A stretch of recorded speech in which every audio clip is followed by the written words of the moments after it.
രാധാമണി പള്ളിക്കുന്ന് മലപ്പുറം രാധാമണി അമ്മയാണ്. നമുക്ക് അഷ്ടമസ്കന്ധത്തിൽ 18-ാമത്തെ അധ്യായം മഹാബലിയുടെ ചരിത്രം, വാമന അവതാരം എന്നുള്ള ആ ഒരു അധ്യായമാണ് ഗുരുവായൂരപ്പൻ രാധാമണി അമ്മയ്ക്ക്. ആ അമ്മയുടെ വാക്കുകളിലേക്ക് ശ്രദ്ധിക്കാം. എല്ലാ ആചാര്യ മര്യാദകളോടും കൂടി കൊണ്ട് ഈ വേദിയിലേക്ക് സ്വാഗതം ചെയ്തു. ഗോവിന്ദനാമ സങ്കീർത്തനം.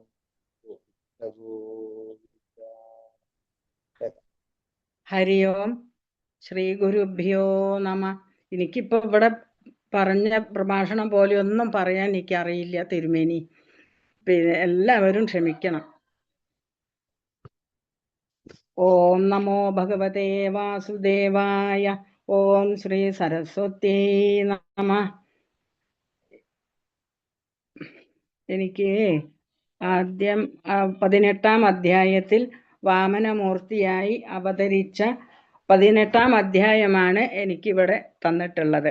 അത് എനിക്കറിയുന്നത് പോലെ ഞാൻ പറയാം, ശ്രമിക്കാം. 18-ാം അധ്യായത്തില് വാമനമൂർത്തിയായി അവതരിച്ച ഭഗവാൻ സത്കൃതനായി ബലിയുടെ അടുത്തു ചെന്ന ചരിത്രത്തെ വിവരിക്കുന്നു.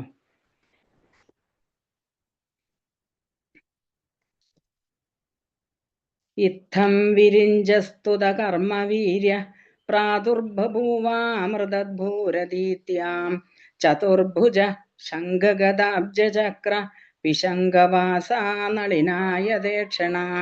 18-ാം അധ്യായത്തിൽ വാമനമൂർത്തിയായി അവതരിച്ച ഭഗവാൻ ദേവന്മാരാൽ സത്കൃതനായി ബലിയുടെ സമീപത്തു ചെന്ന ചരിത്രം വിവരിക്കുന്നു.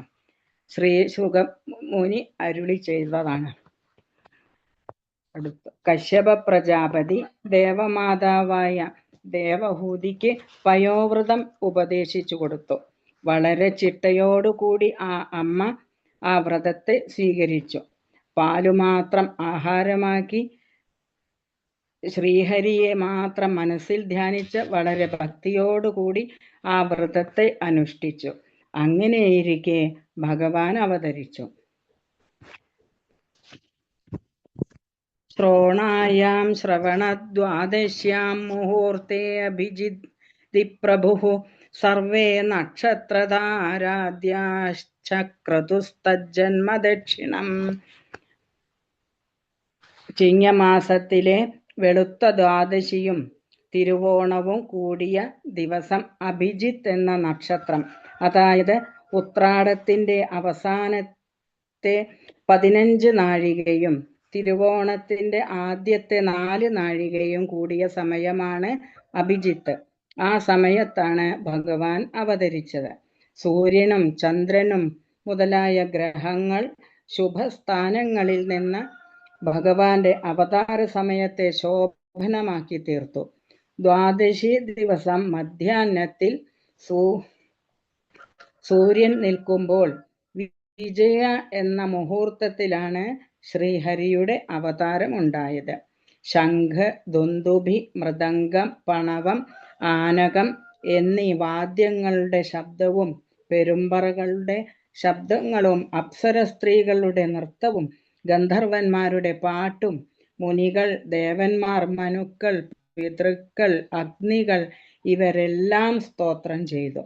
സിദ്ധന്മാർ, വിദ്യാധരന്മാർ, കിംപുരുഷന്മാർ, കിന്നരന്മാർ, ചാരണന്മാർ, യക്ഷന്മാർ, രാക്ഷസന്മാർ, ഗരുഡന്മാർ, നാഗങ്ങൾ ഇവരൊക്കെ ഭഗവാനെ വാഴ്ത്തി സ്തുതിച്ചു. ആനന്ദ നൃത്തം ചെയ്ത് അതിഥി ദേവിയുടെ ആശ്രമത്തെ പുഷ്പങ്ങളെ കൊണ്ട് മൂടി. മകനായി അവതരിച്ച ഭഗവാനെ കണ്ട് അതിഥി ദേവി ആശ്ചര്യപ്പെടുകയും അതോടൊപ്പം സന്തോഷിക്കുകയും ചെയ്തു. ശംഖ്, ചക്രഗദ പത്മങ്ങളോടുകൂടിയും മഞ്ഞപ്പട്ട്, വനമാല, കൗസ്തുഭം, ശ്രീവത്സം എന്നീ ആഭരണങ്ങളെല്ലാം ധരിച്ച ഭഗവാനെ കണ്ട് ആ അമ്മ സ്തുതിച്ചു. എല്ലാവരും കണ്ടുകൊണ്ടിരിക്കെ പെട്ടെന്ന് ഭഗവാൻ ഒരു വടുവായി, അതായത് 7 വയസ്സ് പ്രായം തോന്നിക്കുന്ന ഒരു ബാലനായി തീർന്നു. വാമനബാലനെ കണ്ട മഹർഷിമാർ കശ്യപ പ്രജാപതിയെ മുൻനിർത്തി ഉപനയനം കഴിച്ച് ബ്രഹ്മചാരിയാക്കി തീർത്തു. ഉപനയനാരംഭത്തിൽ വാമനന് സൂര്യഭഗവാൻ ഗായത്രി മന്ത്രം ഉപദേശിച്ചു. ബൃഹസ്പതി പൂണൂല് കൊടുത്തു. കശ്യപ പ്രജാപതി മുഞ്ചക്കയർ ധരിപ്പിച്ചു. കൃഷ്ണമൃഗത്തോൽ ഭൂമിദേവി കൊടുത്തു. ദണ്ഡ് ചന്ദ്രനും കൗപീനവും മറച്ചുടുക്കാനുള്ള മേൽവസ്ത്രവും അമ്മയായ അതിഥിദേവിയും കൊടുത്തു. ബ്രഹ്മാവ് കമണ്ഡലു, സരസ്വതീദേവി ജപമാല, കുബേരൻ ഭിക്ഷാപാത്രം എന്നിവ കൊടുത്തു. ആദ്യ ഭിക്ഷ ഉമാദേവി കൊടുത്തു. ഇങ്ങനെ വിധിപ്രകാരമുള്ള ഉപനയന സംസ്കാരം കഴിഞ്ഞ വാമനൻ ബ്രഹ്മർഷിമാർ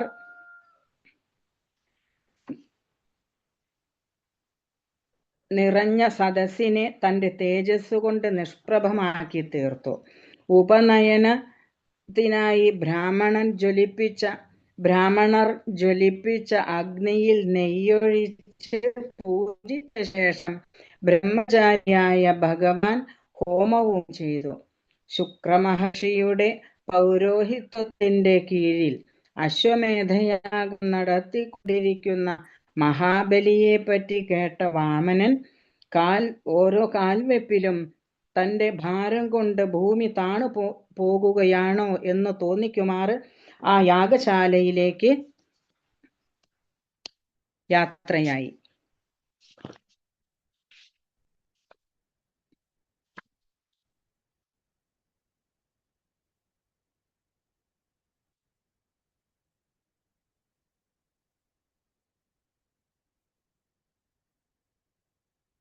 യാഗഭൂമിയിലേക്ക് യാത്രയായി. നർമ്മദാ നദിയുടെ വടക്കേ കരയിൽ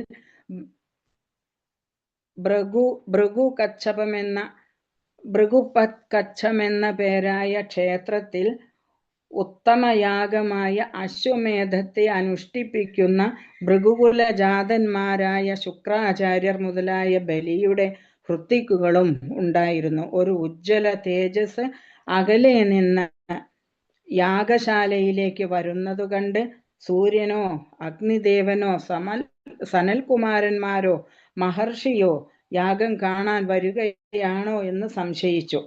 എല്ലാവർക്കും അത്ഭുതപ്പെട്ടു. അങ്ങനെ സംശയിച്ചു കൊണ്ടിരിക്കെ വാമനൻ യാഗശാലയിലേക്ക് കയറി വന്നു. വടുരൂപത്തിൽ ബ്രഹ്മചാരി വേഷം സ്വീകരിച്ച വാമനനെ കണ്ട ഉടനെ മഹർഷിയും ശിഷ്യന്മാരും ആ ബാലനെ സ്വീകരിച്ചു. സൗന്ദര്യം നിറഞ്ഞു തുളുമ്പുന്ന തേജസ്വിയായ ആ ബ്രഹ്മചാരിയെ കണ്ടപ്പോൾ മഹാബലി ഒരു സിംഹാസനം കൊണ്ടുവന്ന് സ്വാഗതം പറഞ്ഞ് സ്വീകരിച്ച് ഇരുത്തി. മനസ്സിനെ ആനന്ദിപ്പിക്കുന്ന ആ ഭഗവാന്റെ പാദാരവിന്ദങ്ങളെ കഴുകി പാദപൂജ ചെയ്തു. സകലവിധ പാപങ്ങളെ നശിപ്പിക്കുന്ന ആ പാദതീർത്ഥം മഹാബലി ഭക്തിയോടെ ശിരസിൽ ധരിച്ചു.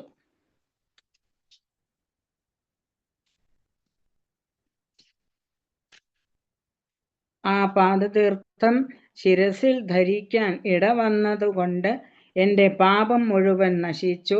അങ്ങയുടെ സൂക്ഷ്മങ്ങളായ ആ കാലടികൾ ഭൂമിയിൽ സ്പർശിച്ചതുകൊണ്ട് എൻ്റെ ഭൂമിയും പരിശുദ്ധമായി തീർന്നു.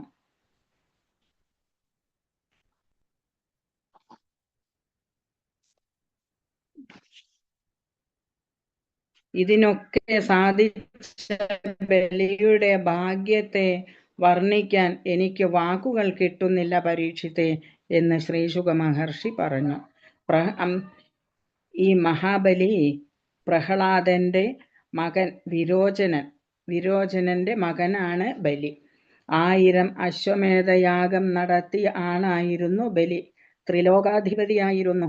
ഇതുകൊണ്ടൊക്കെ ഒരു അഹങ്കാരം ബലിക്കുണ്ടായിരുന്നു.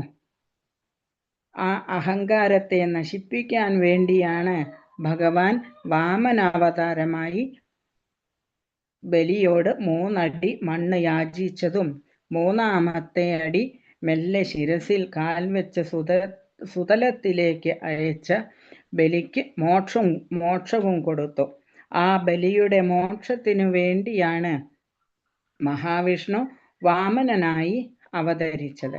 അഷ്ടമസ്കന്ധം 18-ാം അധ്യായം ഇതാണ് ഇവിടെ വിവരിക്കുന്നത്. എനിക്ക് അറിയുന്നത് പോലെ ഞാൻ വിവരണമുള്ള ബുക്കിന്നൊക്കെ എഴുതിയെടുത്ത് ചെയ്തത്. അത് ആദ്യമായിട്ടാണ് എനിക്ക് ഇങ്ങനത്തെ ഒരു അനുഭവം ഉണ്ടാവണത്.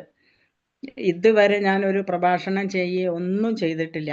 ഇത് ആചാര്യൻ ഇങ്ങനെ പറഞ്ഞപ്പം എനിക്കും ഒരു ധൈര്യം വന്നു. പിന്നെ എൻ്റെ ഗ്രൂപ്പിലത്തെയും അവരൊക്കെ പറഞ്ഞു, ഇങ്ങനെ തന്നെയല്ലേ പറഞ്ഞു പഠിക്കുക, പിന്നെ എന്തായാലും അവസരം പാഴാക്കാതെ അറിയുന്നത് പോലെ പറയുക എന്നും വിചാരിച്ചിട്ട് ആണ് ഞാനിതിന് തുനിഞ്ഞത്.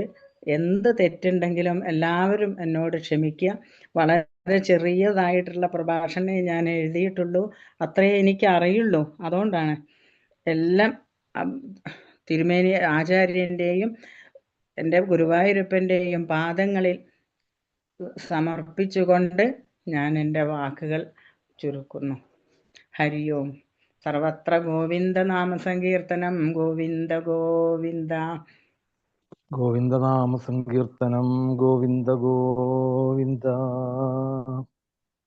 രാവിലത്തെ രണ്ടമ്മമാരുടെ പ്രഭാഷണം നമുക്ക് വളരെയധികം മനസ്സിന് ഒരു സന്തോഷം അല്ലേ. ഈ പ്രഭാഷണം എന്ന് പറയുമ്പോൾ അതിനൊരു പ്രത്യേകിച്ച് ഒരു ഫോർമാലിറ്റി കൊടുക്കുമ്പോഴാണ് സത്യത്തിൽ എനിക്ക് തോന്നുന്നത് അവസാന പ്രഭാഷണമായത് ശരിക്കും. ആ തുറന്നു പറഞ്ഞ വാക്കുകളില്ലേ, അതാണ് സത്യത്തില് ജനങ്ങളിലേക്ക് എത്തേണ്ടത്. ആ ഒരു താഴ്മതാൻ അഭ്യുന്നതി എന്ന് പറയല്ലേ, അവിടെയാ ഉന്നതി. ഈ ഒരു ബോധം നമ്മുടെ ഉള്ളില് എത്തിയിട്ടുണ്ടെങ്കിൽ അതാണ് ഏറ്റവും വലിയൊരു പ്രഭാഷണം, യാതൊരു സംശയവുമില്ല. അതിന് തയ്യാറാകാനും അതിനൊരു മനസ്സ് കാണിക്കാനും ഭഗവാനെ സമർപ്പണത്തോടുകൂടി എന്ത് ചെയ്താലും അത് വേണ്ട പോലെ ആവും, അതിൽ യാതൊരു സംശയവുമില്ല. അപ്പം ഇതിപ്പം ആചാര്യനല്ല നിശ്ചയിച്ചത് അല്ലേ, ഗുരുവായൂരപ്പനാ നിശ്ചയിച്ചത്. അപ്പൊ ഗുരുവായൂരപ്പൻ അത് വേണ്ട പോലെ അത് പറഞ്ഞു തരുവത്. അതായത് എന്തായാലും വളരെയധികം സന്തോഷം. കാരണം ഇതിന് തയ്യാറായല്ലോ അല്ലേ. ആ തയ്യാറായതും എങ്ങനെയാണ്, ഒരു ഉപാസന പോലെ അല്ലെങ്കിൽ സമർപ്പണം ബുദ്ധിയോടുകൂടി ചെയ്യാൻ. അങ്ങനെയൊക്കെ ഇനി ഒട്ടും മടിക്കേണ്ട പറയാണ്. ഇനി എന്തായി, ഇനി പറയാൻ വേണ്ടിയിട്ട് കൂടുതൽ ശ്രമിക്കാം. ഇനി പാടുകയും പാരായണം ചെയ്യുന്നത് പോലെ തന്നെ പറയാനും കൂടി, പറയാനുള്ളതൊക്കെ ഈ കാഷ്വലായിട്ട് പറയുക, അതാണ് പ്രഭാഷണം. എല്ലാവരും ധരിച്ചിരിക്കുന്നത് പുസ്തകത്തിലുള്ളത് വായിക്കാൻ എല്ലാവർക്കും പറ്റും ഇല്ലേ. ഇപ്പൊ ഇവിടെ പ്രഭാഷണമായിട്ട് ഞങ്ങൾക്ക് കിട്ടിയത് അമ്മയുടെ അവസാനത്തെ വാക്കുകളാണ്. അത് ഭയങ്കര മൂല്യമുള്ള വാക്കുകളുമാണ് അല്ലേ. എനിക്കൊന്നും അറിയില്ല, എന്തൊക്കെയോ ഞാൻ പറഞ്ഞു, ഞാൻ ഇത്രയൊക്കെ എനിക്ക് അറിയൂ, അത് പറയുമ്പോഴാണ് ഏറ്റവും വലിയ മഹത്വം. അതാണ് മഹത്വം. അതെങ്ങനെ ഒരാൾക്ക് പറയാൻ സാധിക്കും? അത് പറയാൻ സാധിക്കണമെങ്കിൽ ഭക്തനെ പറ്റുള്ളൂ. ഭക്തനെ പറ്റുള്ളൂ. മറ്റൊക്കെ അങ്ങനെയല്ല, എന്തൊക്കെയോ ഞാൻ ധരിച്ചിട്ടുണ്ട്, എനിക്ക് ഇത്രേ പറയാൻ സാധിച്ചുള്ളൂ, എനിക്ക് സമയം കിട്ടിയിട്ടില്ല എന്നൊക്കെയാ. അങ്ങനെയല്ലല്ലോ പറഞ്ഞത്. എനിക്ക് ഇത്രേ അറിയൂ എന്ന് പറയാൻ പറ്റണമെങ്കിൽ അത് വലിയൊരു മനസ്സ്. ആ മനസ്സാണ് ജനങ്ങൾക്കൊക്കെ അമ്മ ഇന്ന് വലിയൊരു സന്ദേശമായിട്ട് കൊടുത്തത്. വളരെയധികം സന്തോഷം. ഇനിയും ധാരാളം അമ്മയ്ക്ക് വേദികൾ ഉണ്ടാവട്ടെ. കീർത്തനങ്ങൾ പാടാനും അതുപോലെ തന്നെ നാമം ജപിക്കുവാനും അല്ലെ സാധനകൾ ചെയ്യുവാനും ഒക്കെ ഭഗവാൻ ആയുസ് എത്രയുണ്ടോ അത്രയും ആരോഗ്യത്തോടുകൂടി അത് ഗുരുവായൂരപ്പൻ നൽകട്ടെ എന്ന് ആത്മാർത്ഥമായിട്ട് രാധാമണി അമ്മയ്ക്ക് വേണ്ടിയിട്ട് പ്രാർത്ഥിക്കുന്നു.